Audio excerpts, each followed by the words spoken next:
Oh. House Appropriations Subcommittee on Higher Education and Community College will come to order. Mr. Clerk, would you please take the roll, please? Thank you. Chair Markkinen. Here. Representative Roth. Here. Representative Jenkins-Arno. Here. Representative Mueller. Here. Representative Kuhn. Here. Representative Longjohn. Here. Representative Rogers. Here. Mr. Chair, all members are present. You have a quorum. Thank you, Mr. Clerk. Representative Roth moves to approve the minutes of May 21st, 2025. Being no objections, the minutes are approved.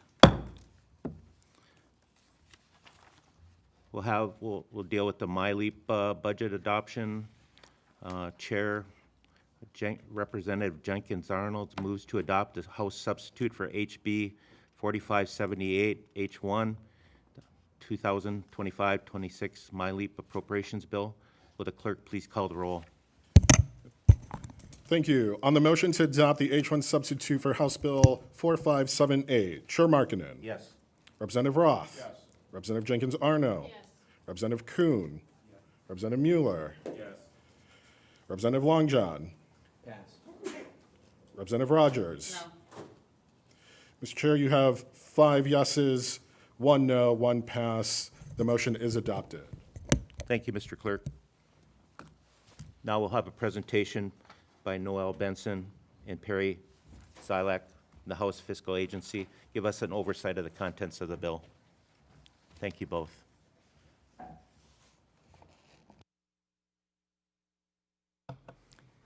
Thank you, Chair, and good morning, members of the subcommittee. I'm Noelle Benson with House Fiscal Agency. We're going to go over the top line numbers in the HB 4578 H1 House proposal.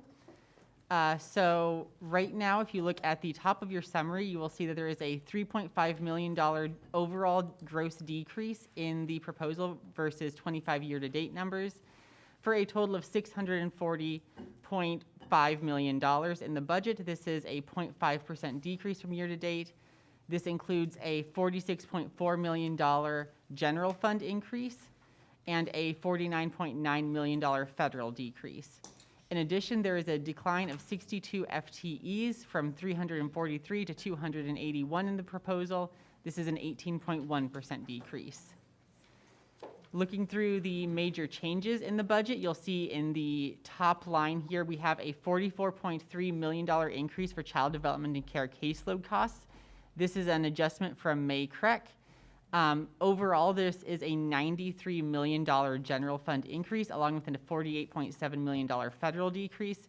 This is due to a shortfall of federal funding that has to be made up by general fund in order to maintain the program at current levels.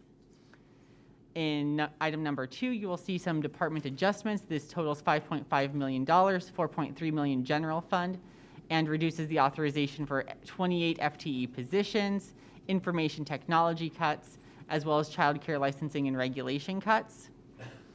In item number 3, there is a 15 FTE reduction and a $3.8 million general fund reduction for executive direction and operations, as well as internal and accounting administration. Total funding for this line item would be $3.8 million gross, or $3.0 million general fund. For the student financial assistance programs, the House reduces funding by $3.1 million general fund and reduces the authorizations by 15 FTE positions. Total funding would be $6.1 million gross, or $4.9 million general fund. For the Office of Great Start, there is a $502,100 general fund reduction, and authorizations for 2 FTE positions are removed. Total funding for the office would be $17.3 million. And from here, we will skip ahead to the boilerplate, which I will turn over to Perry to talk about. Thank you. At the bottom of page 4, looking at major boilerplate changes from the current fiscal year, and especially since this subcommittee did not get a chance to look at the executive recommendation, that while the executive recommendation recommended multiple deletions of boilerplate, primarily in the 200 level boilerplate, which is boilerplate that applies to pretty much every department, and 1100 level boilerplate, which applies to namely one-time appropriations, that the House bill concurs with the deletion of some 200 level section, but concurs with the deletion of all 1100 sections, in that the House bill does not fund any one-time appropriations proposed for fiscal year 26.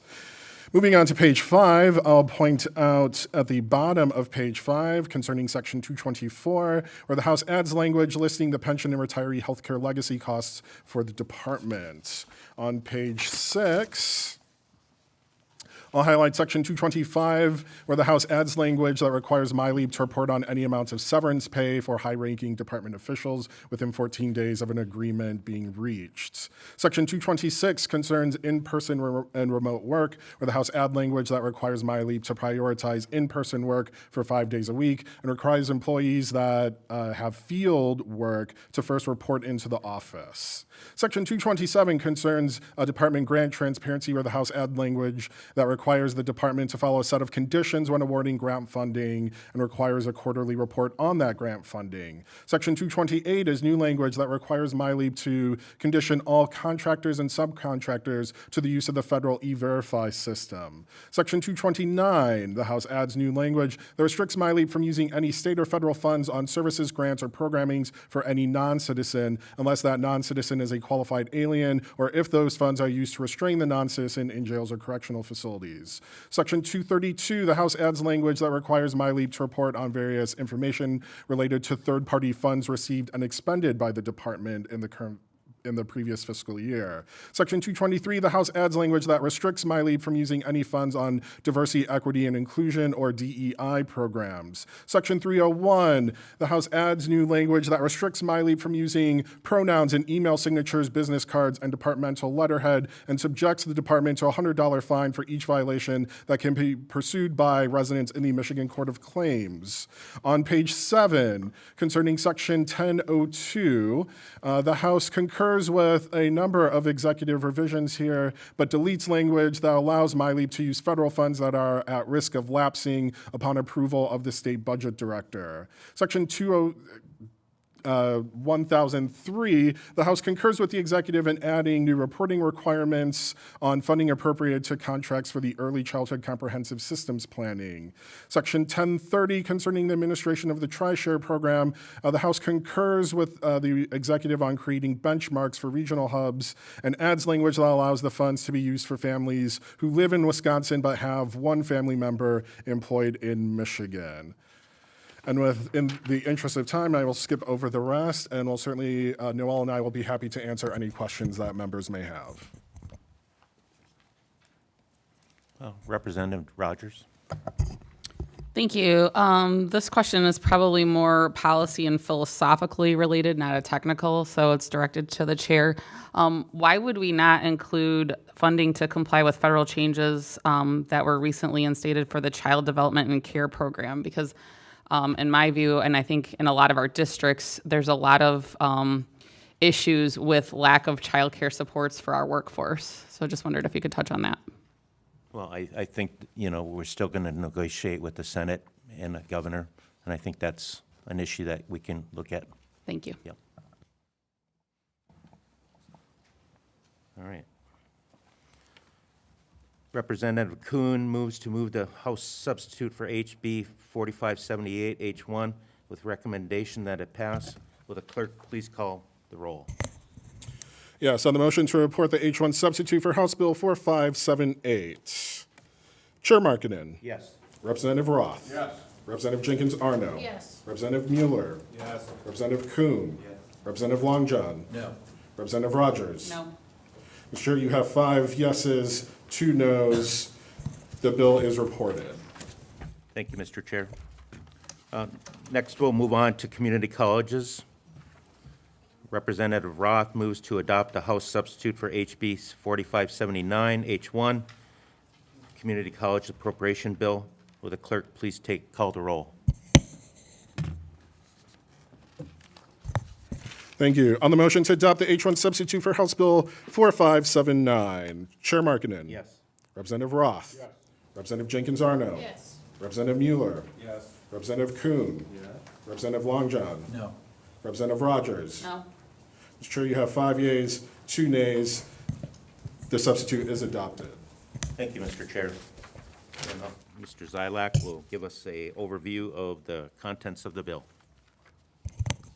Thank you. And for members and those following along in the audience, I'll be reading from the House Fiscal Agency Summary of House Bill 4579, the House Subcommittee Chair's recommendation for fiscal year 2025-26 community college appropriations. We'll start at the table at the top. You can see the House bill has a gross appropriation of $456.7 million, which is entirely comprised of restricted or school aid SAF funding. This represents a gross decrease over the current fiscal year of $5.6 million, or a 1.2% reduction. Looking at major budget changes from the current fiscal year, item number 1 concerns community college operations. And the House changes begin at the top of page 2, where the House includes a net decrease of $3.6 million SAF for community college operations, a 1.0% decrease when compared to the current fiscal year. This includes the removal of $3.6 million of one-time operations funding. Projected funding decreases for individual community colleges would range anywhere from 0.8% to 1.3%. And total funding for community college operations would be $363.4 million SAF. Items 4, 5, and 6 concern new funding that was added by the Senate, where the House does not include any of those items. And then at the top of page 3, concerning the removal of current fiscal year one-time appropriations, the House concurs with the executive's removal of $2 million gross, $500,000 of GFGP, and one-time funding. Looking at major boilerplate changes from the current fiscal year, in the interest of time, I will only highlight a handful. Section 204 concerns the Buy American, Buy Michigan goods and services, where the House removes preferences for businesses owned and operated by veterans. Sections 205, the House deletes language that encourages community colleges to order from geographically disadvantaged businesses. On page 4, I'll highlight Section 217B concerning community college tuition and fee restraint, where the House concurs with the executive on adding uniform reporting requirements, but does revise fiscal year 2025-26 in-district tuition and fee restraint to the greater of either 3.0% or $149, and does not include restraint language for fiscal year 26-27. Concerning item 217D, the House adds language that requires community colleges not to violate the Students for Fair Admission versus Harvard case, with a 25 operations reduction for any institute that violates the principles of that case. Section 217E, the House adds language that restricts community colleges from spending any funding on DEI, with the sum of that money spent on DEI reduced from operations allocations. On page 5, Section 217F, concerning institutional salary spending, the House adds language that restricts community colleges from spending more than 10% of salary spending on staff who either do not teach, maintain facilities, or protect as law enforcement, with the sum of the money spent over that 10% cap reduced from their operations allocations. Section 217G, the House adds language that restricts community colleges that participate in intercollegiate athletics from allowing biologically defined males from participating in biologically defined female sports teams, and authorizes the state budget director to withhold 5% of monthly operation payments until that institution is in compliance. Section 217I, the House adds language that restricts community colleges from having any common area spaces that are restricted by sex or race, restricts institutions from having any public ceremonies or gatherings that are restricted by sex or race, and authorizes the state budget director to withhold 5% of monthly operation payments until an institution complies. And then finally, concerning Section 226E, the House deletes language that sets a goal of 60% of Michigan residents achieving a post-secondary credential certification or degree by 2030, which is commonly known as 60 by 30. On page 6, this shows you individual appropriations to the 28 community colleges. As you can see, there were no new funding, there was not any new funding added, so you see a bunch of zeros. on this table, resulting in a 1% decrease, which is again the removal of the one-time appropriations. With that, Mr. Chair, I'd be happy to take any questions from members. Is there any questions? See, oh, Representative Longjohn. Thank you, Mr. Chair. I guess my question really centers around the lack of operational support. Without some form of operations increase, how do you plan on keeping the cost of college low enough that families aren't priced out, that students and families are not priced out? Without operational support, only tying things to scholarships or dollars to scholarships, where will the infrastructure be supported, and how will that be covered in ways that our costs aren't passed on to students and families? Well, as I mentioned earlier with Representative Rogers, I think that's another concern that we're going to have to negotiate. So, look forward to it. Thank you. Oh, Representative Rogers. Thank you, Chair. I want to start out by complimenting you for how you've been running this committee. I really appreciate the opportunity you gave to our higher education and community colleges. I think we heard a lot of testimony about that, their struggles throughout the year, and I'm just frankly surprised by this particular community college budget and echo Rep. Longjohn's uplifting of the overall decrease. So I do look forward to continuing negotiations with the three-legged stool. But my question is around the veterans piece. So there's two sections that are removing supports for veterans. And I think that there's a lot of veterans on this committee and in our chamber that have previously supported our veterans in various ways in the budget. They've really served our country with distinction and have unique challenges. So my question is, why would we remove supports for veteran-owned businesses, as well as the piece in here about treating all veterans as in-state residents? Well, once again, another point for negotiations. So I hear your concern. Thank you. Yep. Representative Kuhn moves to report the House substitute for HB 4579H1 with recommendation that it passes. Would the clerk please call the roll? Thank you. On the motion to report the H1 substitute for House Bill 4579, Chair Markinen. Yes. Representative Roth. Yes. Representative Jenkins Arno. Yes. Representative Mueller. Yes. Representative Kuhn. Yes. Representative Longjohn. No. Representative Rogers. No. Mr. Chair, you have 5 yeas, 2 nays. The motion is adopted. Thank you, Mr. Chair. Next, we'll have the higher education bill adoption. Chair, Representative Jenkins Arnold moves to adopt the House substitute for HB 4580 H1. Will the clerk please call the roll? Thank you. On the motion to adopt the H1 substitute for House Bill 4580, Chair Markinen. Yes. Representative Roth. Yes. Representative Jenkins Arno. Yes. Representative Mueller. Yes. Representative Kuhn. Representative Longjohn. No. Representative Rogers. No. Mr. Chair, you have 5 yeas, 2 nays. The substitute is adopted. Thank you, Mr. Clerk.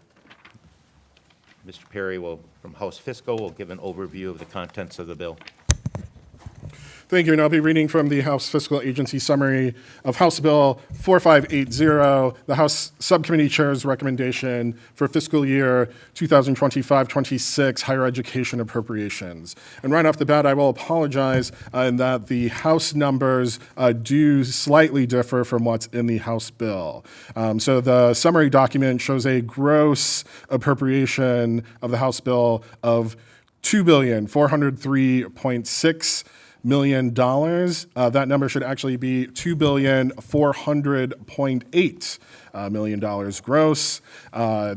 This represents a $79.4 million decrease in what's listed on that table, when in actuality it's a $76.5 million gross increase, or a 3.4% increase. I'll also highlight the fund swap that occurs in the House bill, where the House adds $1,474.5 million of school aid funding. This represents a 319% increase over the current fiscal year, and has a GF decrease of $1,395 million in general fund.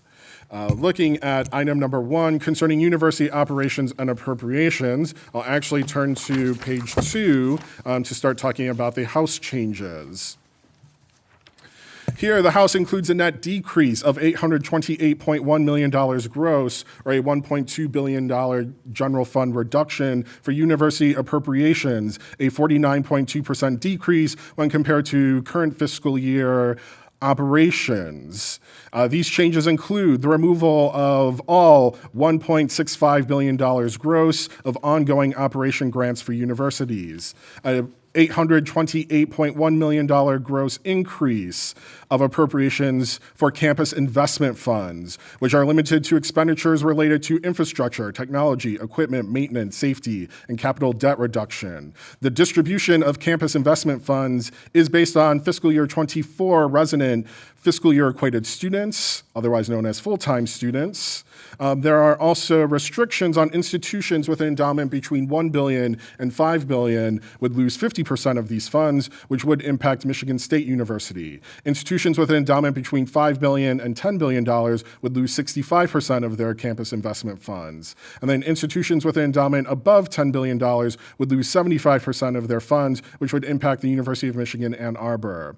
Also, $400 million would be one-time funding. There's also a $13 million general fund appropriation to the 7 universities that participate in the MIPSR's retirement program, which would be distributed proportionally based on their current fiscal year base operations funding. There's a $1.2 million general fund increase based on reported North American Indian tuition waiver program costs. And then you have the removal of $16.3 million of general funds for one-time operations funding. The sum total of campus investment funds, MIPSR support payment, and the Indian tuition waiver payments are subject to a 31% cap on increases above current fiscal year levels when paired with the estimated fiscal year 26 Michigan Achievement Scholarship payments, which are listed in Section 236J. Attainment of these appropriations would be conditioned on restraining resident undergraduate tuition and fees to the greater of 3.0% or $489. And projected funding decreases for universities would range anywhere from 5.1% to a 91.6% decrease. Moving on to page 3, concerning Michigan State's Extension and Ag Bio Research programs. The House includes a net decrease of $717,400 of general funding for MSU's Ag Bio Research and Extension program funding, a 1% decrease. This includes the removal of one-time funding in both programs. I'll move on to page 4, concerning the Michigan Achievement Scholarship, the Post-Secondary Scholarship Fund, and the new Post-Secondary Scholarship Private Institution Fund deposit. The House includes a net increase of $955.1 million gross, a one-time deposit into the Post-Secondary Scholarship Fund, which is a 289.4% increase. This includes a $1.1 billion SAF one-time deposit into the Post-Secondary Scholarship Fund and a $170.6 million GF one-time deposit into the new Post-Secondary Scholarship Private Institution Fund, which would fund Michigan Achievement Scholarships for students enrolled at private universities.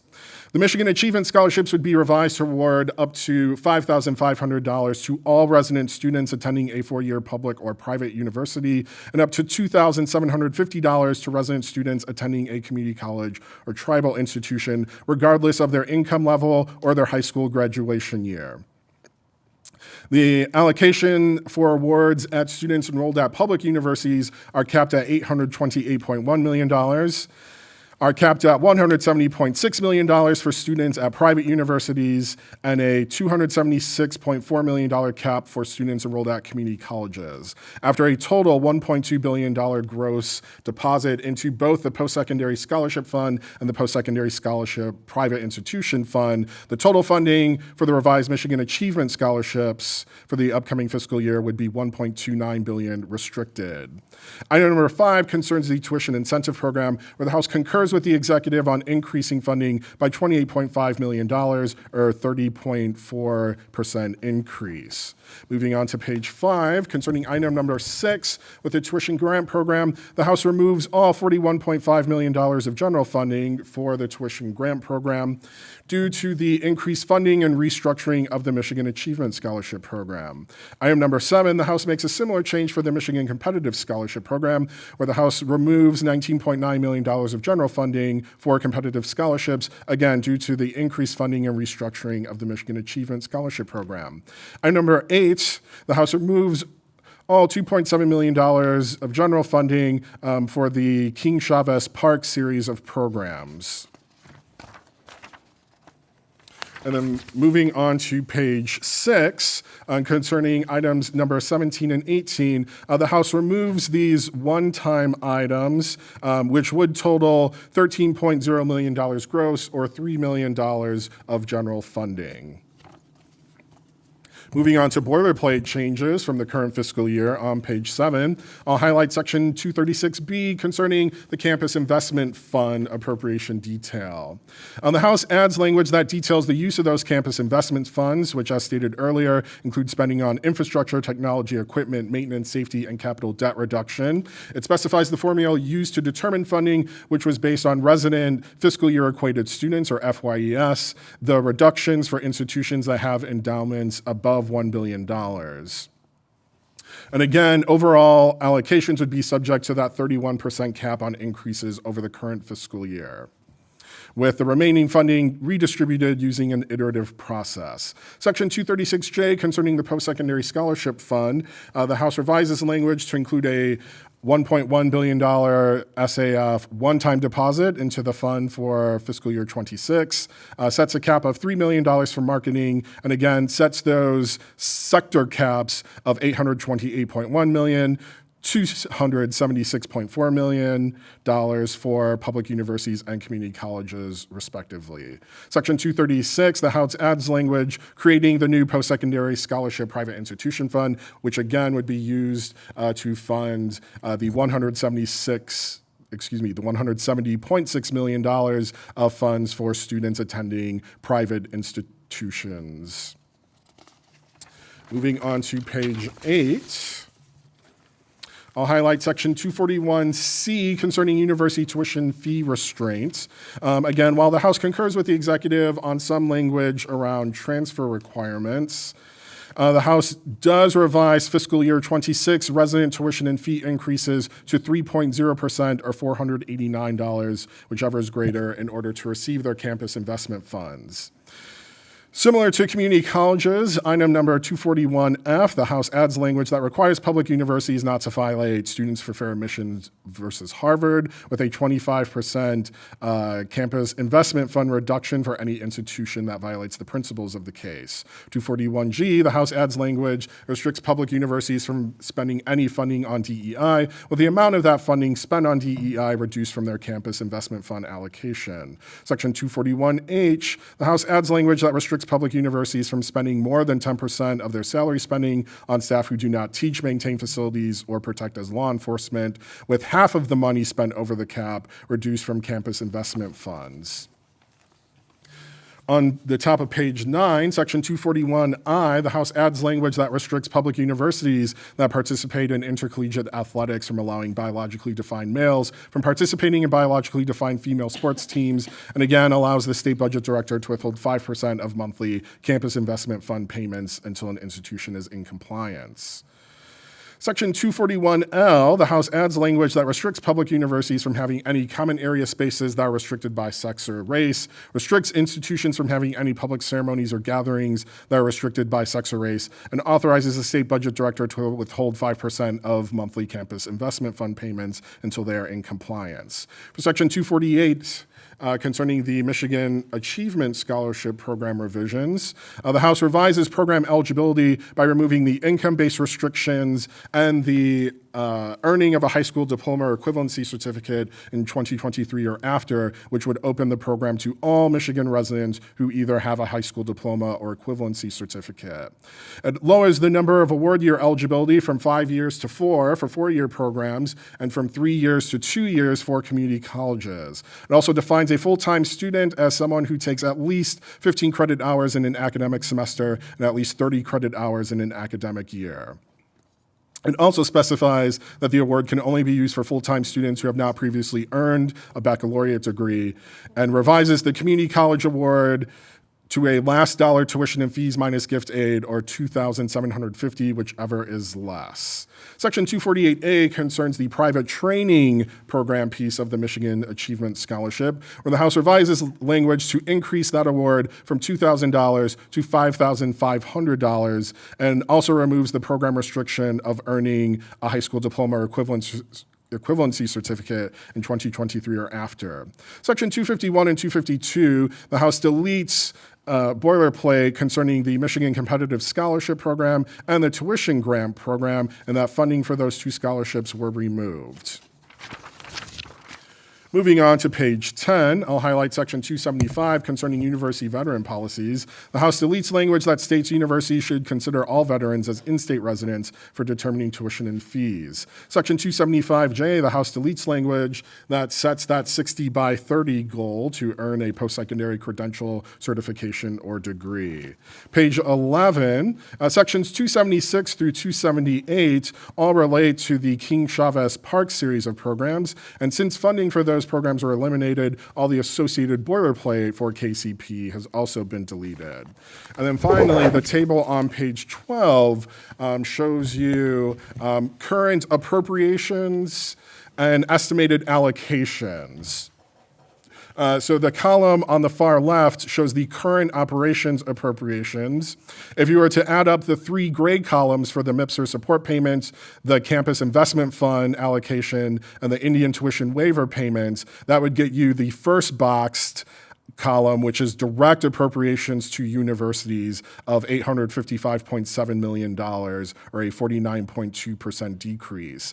However, since the Campus Investment Fund also uses estimated Michigan Achievement Scholarship funding, when you combine essentially the three grade columns with the estimated Michigan Achievement Scholarship funding, that will get you the final box column of the total estimated fiscal year 26 university allocations that include the Michigan Achievement Scholarship funding, which when those are added up, you have a 0% change and a $0 change. However, the Michigan Achievement Scholarship funding are estimated based on fiscal year 24 number of students, whereas actual awards to universities will be dependent on the number of their upcoming resident full-time students. And with that, Mr. Chair, I will be happy to take any questions that subcommittee members may have. Representative Long John.